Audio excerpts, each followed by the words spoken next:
Hi friends, ಮನೆ ದೇವ್ರಿಗೆ ಬಂದಿದ್ದೀವಿ. ಗೋಪಿನಾಥ್ ಬೆಟ್ಟ, ಚಿಕ್ಕಬಳ್ಳಾಪುರ ಜಿಲ್ಲೆ. ಲಕ್ಷ್ಮೀ ನರಸಿಂಹಸ್ವಾಮಿ. ಇವತ್ತು 2ನೇ ಶ್ರಾವಣ ಶನಿವಾರ ಅಲ್ಲ, ನಾವು 2ನೇ ಶ್ರಾವಣ ಶನಿವಾರನೇ ಬರೋದು.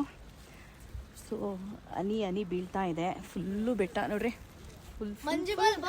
ಫುಲ್ ಬೆಟ್ಟ ನೋಡ್ರಿ. ನಂದಿ ಬೆಟ್ಟ, ಇದೇ ನಂದಿ ಬೆಟ್ಟ ನೋಡಿ. ನನ್ನ ಮಗ, ಓ ನನ್ನ ಮಗು ಹಿಂದೆ ಸೇರ್ಕೊಂಡಿದೆ, ಇವಾಗ ಬರ್ತಾ ಇದೆ. ಸ್ಲೋ ಬೇಬಿ ಇದು. ನೋಡ್ರಿ ಎಷ್ಟು ದೊಡ್ಡ ಬೆಟ್ಟ ಇದೆ. ನೋಡ್ರಿ, ತುಂಬ ಚೆನ್ನಾಗಿದೆ. ನಂಗೆ ತುಂಬ ಇಷ್ಟ. ನಮ್ಮ ಮನೇಲಿ ಯಾರದೇ ಬರ್ಡೇ ಏನೇ ಆದರೂ ಬರ್ತಾನೆ ಇರ್ತೀವಿ ಯಾವಾಗ್ಲೂ ಮನೆ ದೇವ್ರಿಗೆ.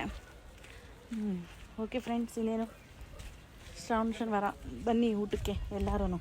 ಕಾಳು ಸಾರು, ಮುದ್ದೆ, ಪಾಯಸ, ಒಬ್ಬಟ್ಟು. ಆಮೇಲೆ ಉಪವಾಸ ಇದ್ದೀನಿ ಇವತ್ತು ಫುಲ್ಲು. ಹೋಗಿ ದೇವ್ರ ಮುಂದೆ ದೇವ್ರಿಗೆಲ್ಲ ಇಟ್ಟು ನನಗೂ ಒಂದು ಎಲೆ ಹಾಕ್ಕೊಂಡು ಒಪ್ಪತ್ತು ಬಿಡಬೇಕು, ಆಯಿತಾ? ಓಕೆ ಫ್ರೆಂಡ್ಸ್, ಬಾಯ್ ಬಾಯ್ ಬಾಯ್ ಬಾಯ್.